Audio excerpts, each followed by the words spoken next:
Tras 2 años de genocidio continuado, en Gaza se celebra el anuncio de que paran las bombas y entran los alimentos. ¿Qué significa este acuerdo? ¿Es el agresor cediendo a la presión internacional o es la certificación de la derrota palestina? Soy Juan Luis Sánchez. Hoy en Un Tema al Día. Alto el fuego en Gaza. Claves, dudas y futuro.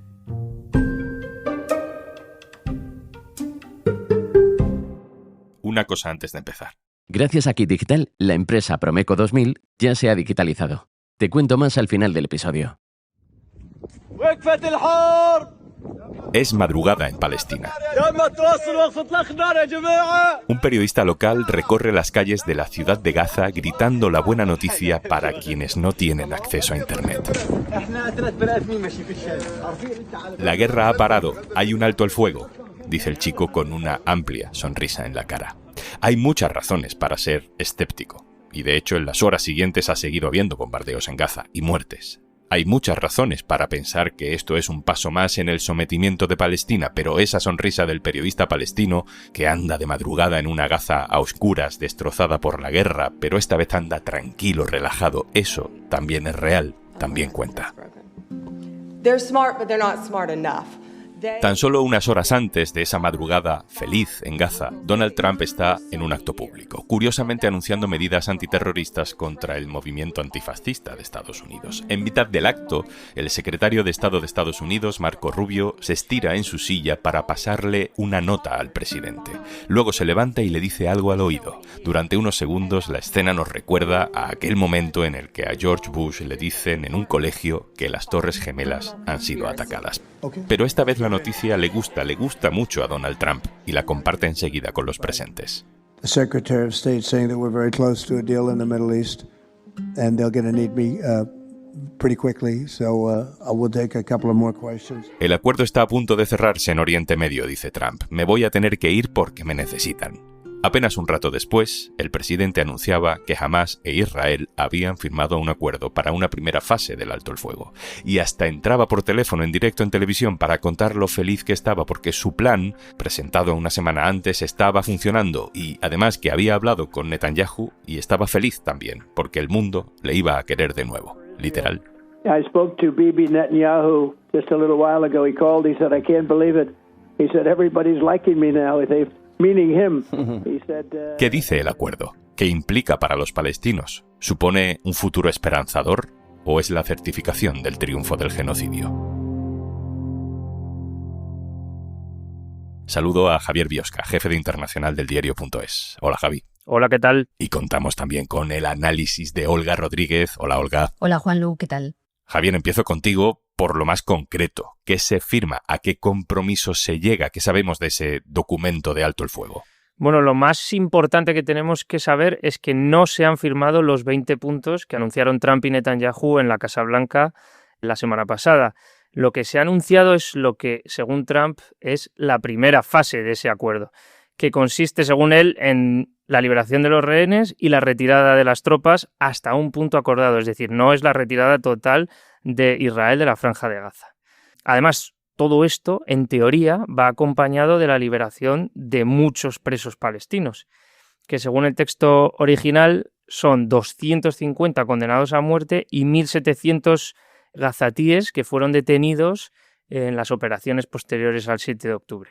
Luego, por su parte, Hamás también ha dicho que dentro del paquete de lo que se ha firmado está la entrega de la ayuda. Y importante también destacar que esa entrega de ayuda es a través de los organismos regulares, es decir, las ONGs, Naciones Unidas, etcétera, y no la trampa humanitaria que montó Israel a través de la Fundación Humanitaria de Gaza.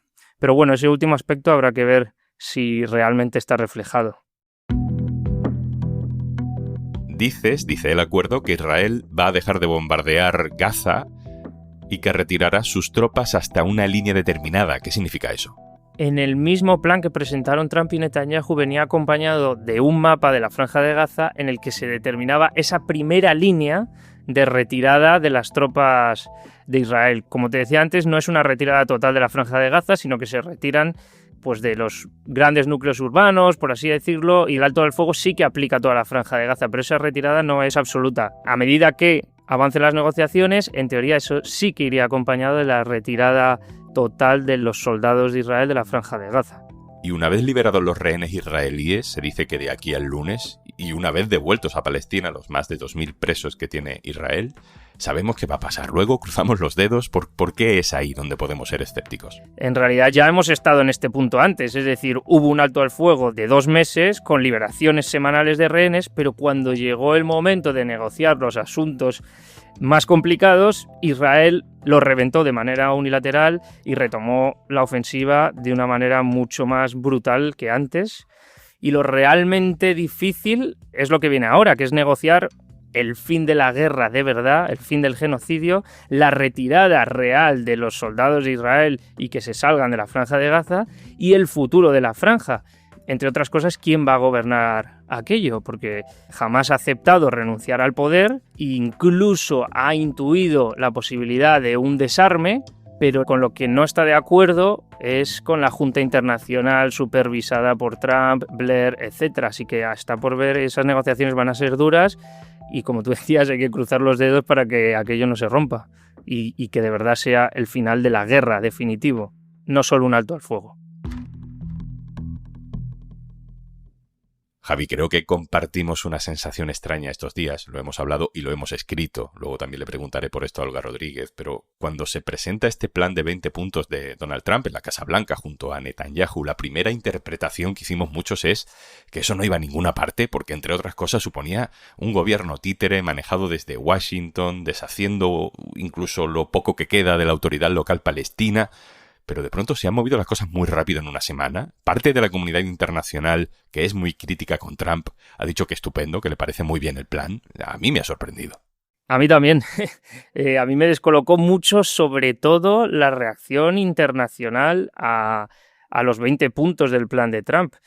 Había prácticamente un consenso absoluto desde la Unión Europea, que nos lo esperábamos, pero hasta el archienemigo ruso o incluso Irán, que es el principal apoyo de Hamás internacional, no dijo nada negativo.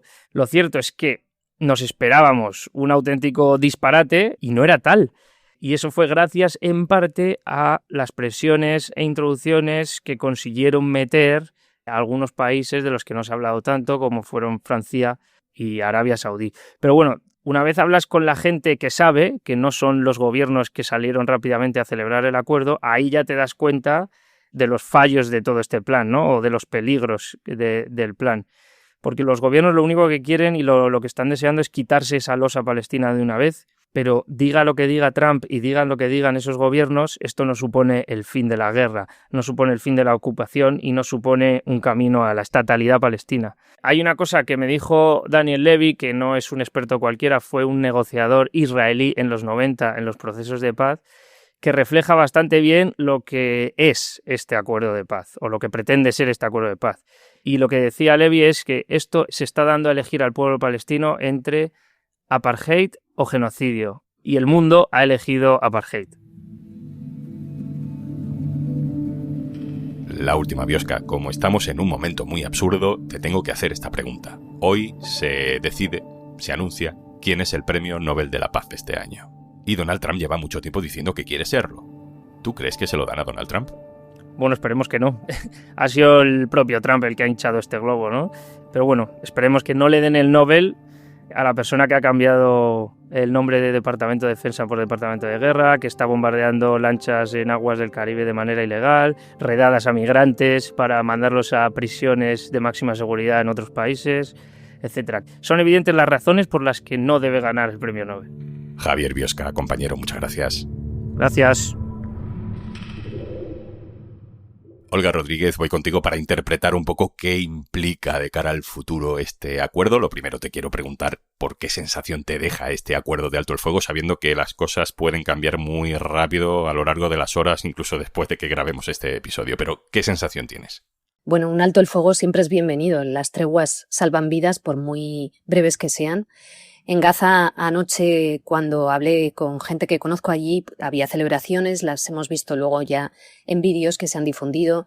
Hay una sensación de alivio, evidentemente, mezclada con la amargura por los que ya no están, porque en medio de un genocidio, 2 años de genocidio, no ha habido tiempo a menudo para hacer duelos, y estos tocan ahora, ¿no? En las últimas horas veíamos cómo circulaban imágenes de algunas personas asesinadas en los últimos meses, entre ellas el periodista Anas el-Sharif, quien en enero de este año celebraba otro alto el fuego en directo ante las cámaras, se quitaba el casco.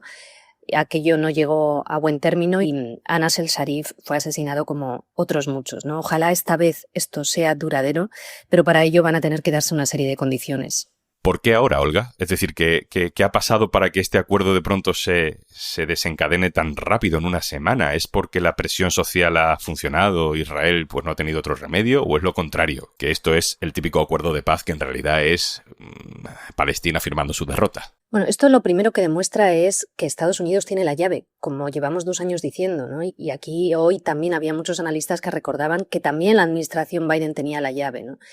Y es producto, primero, de la voluntad de Trump de poner este plan, que es un ultimátum más bien, ¿no?, encima de la mesa. Y de otras cuestiones. Por un lado, del desgaste de la imagen de Israel incluso entre sus máximos aliados. Segundo, de una gran metedura de pata por parte de Israel, que es el ataque que lanzó recientemente contra territorio catarí, en el que mató a varias personas, incluidos negociadores de Hamás.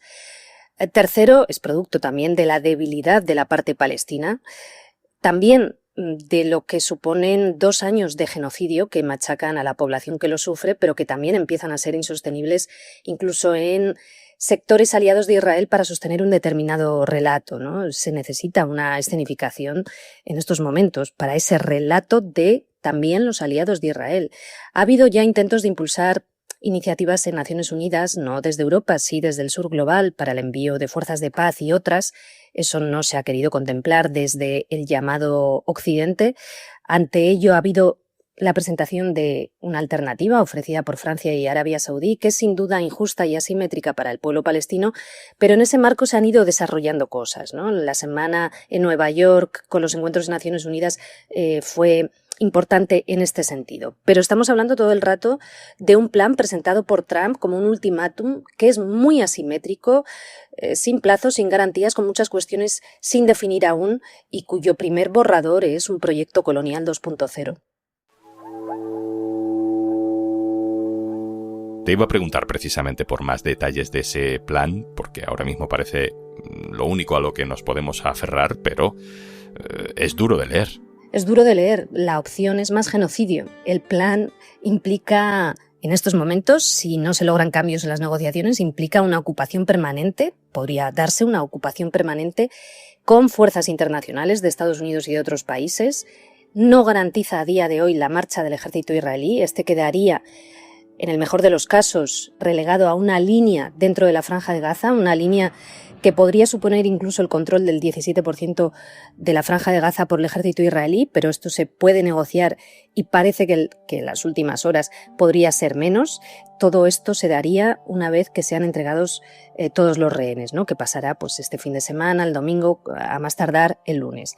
Es un plan que, como decía el otro día la relatora de Naciones Unidas para Palestina, pero también expertos juristas internacionales de gran prestigio, viola la ley internacional en algunos puntos, en algunos planteamientos, porque condicionaba el levantamiento del bloqueo ilegal de la Franja de Gaza al cumplimiento de algunos puntos, exige el desarme de las facciones palestinas, pero no del ejército perpetrador del genocidio y de crímenes de lesa humanidad masivos, no reconoce la soberanía palestina, no da la posibilidad de autogobierno, separa el destino de Gaza del de Cisjordania y de Jerusalén Este, no incluye la posibilidad de rendición de cuentas, y la coordinación y gestión en estos momentos, según este plan, recaería en un grupo de tecnócratas palestinos y en Donald Trump y en Tony Blair, y establece exigencias poco definidas, como una reforma de la autoridad palestina y una estabilidad que solo cuando se dé, sea lo que sea esto, ¿no?, que llama estabilidad y la reforma de la autoridad palestina, podría iniciarse lo que denomina, con un vago concepto, un camino hacia la autodeterminación y la condición de Estado. No está hablando de un Estado, sino de un camino hacia. Esto también ocurrió ya con los acuerdos de Oslo. Había también una serie de terminologías vagas que en su momento no fueron lo suficientemente señaladas y que contribuyeron a la fragmentación y a la ocupación de Cisjordania y de Jerusalén Este por parte de Israel. Escribía ayer una abogada palestina, Diana Butu, un artículo muy interesante recordando aquello, ¿no?, cómo el proceso de paz de los acuerdos de Oslo se convirtió por aquel entonces en una píldora mágica que ha hecho invisible la ocupación para Occidente hasta hoy.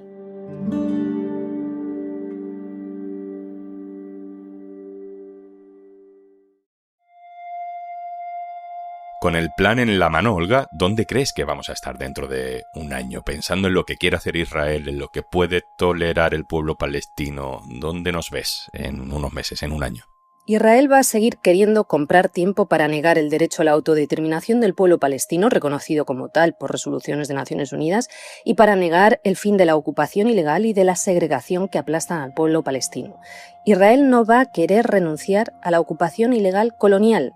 Ahora lo que toca es movilización política extrema a nivel internacional para garantizar derechos, cumplimiento del derecho internacional, igualdad, autodeterminación al pueblo palestino, para que el alto el fuego dure y no se legitimen la ocupación y el apartheid impuestos por Israel y también contemplados en el plan de Trump. Ojo, Israel ha firmado en el pasado decenas de acuerdos que ha incumplido, en enero sin ir más lejos, y los gobiernos de todo el mundo lo saben. Llevamos décadas viendo cómo esta ocupación ha ido creciendo y cómo el sistema de apartheid ha ido sofisticándose cada vez más. Aquí, por un lado, dependerá de Trump, quien hasta ahora ha defendido los intereses israelíes de forma radical y sigue haciéndolo, y por lo tanto debemos preguntarnos, ya que estamos en Europa y que la Unión Europea es el mayor socio comercial de Israel en el mundo, si los Estados europeos van a seguir sin usar todas las vías de presión que exige la Convención de Genocidio para prevenir más genocidio, si van a dar los pasos que pide la Corte Internacional de Justicia para no contribuir a la ocupación ilegal suspendiendo sus relaciones comerciales en este sentido, si van a actuar políticamente para empujar contra el fin del apartheid y por la libertad de Palestina con igualdad para todas las personas que habitan en ese territorio, y si se va a trabajar para el cumplimiento de las resoluciones de la ONU o se despreciará algunas allanando más inseguridad para todos los pueblos del mundo, porque esto tiene repercusiones, esta impunidad tiene repercusiones para todos los pueblos del mundo. Y cuando hablo de resoluciones de la ONU, estoy pensando también en la resolución que contempla el derecho al retorno de las personas refugiadas palestinas.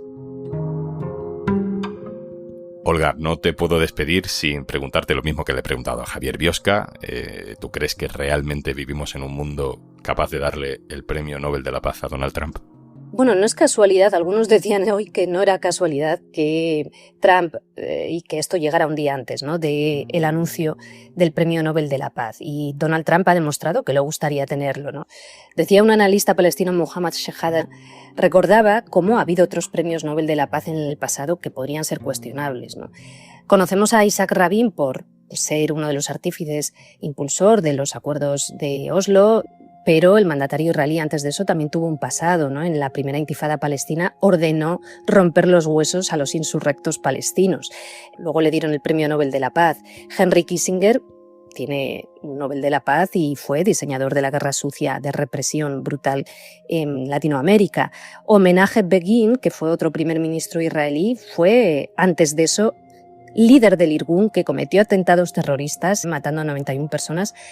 Menachem Begin también obtuvo el Premio Nobel de la Paz. Entonces decía Mohamed Shehada, el analista palestino, si para poner fin al genocidio Trump necesita un premio, que se quede con el premio.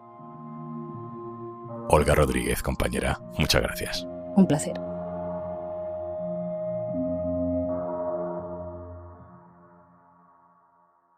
Y antes de marcharnos, la empresa Promeco 2000 ya se ha digitalizado, gracias a Kit Digital. Nos ha ayudado a gestionar todo el tema documental. Kit Digital es una iniciativa del Gobierno de España gestionada por Red.es. Infórmate en el 900-909-001 o en acelerapyme.es. Colabora Cámara de Comercio de España. Financiado por la Unión Europea. Next Generation. Plan de recuperación. Gobierno de España. Esto es Un Tema al Día, el podcast del Diario.es. Si te gusta lo que hacemos, necesitamos tu apoyo. Hazte socio, hazte socia del Diario.es en el Diario.es/socio. El podcast lo producen Carmen Ibáñez, Marcos García Santonja e Izaskun Pérez. El montaje es de Pedro Nogales. Yo soy Juan Luis Sánchez. El lunes, otro tema.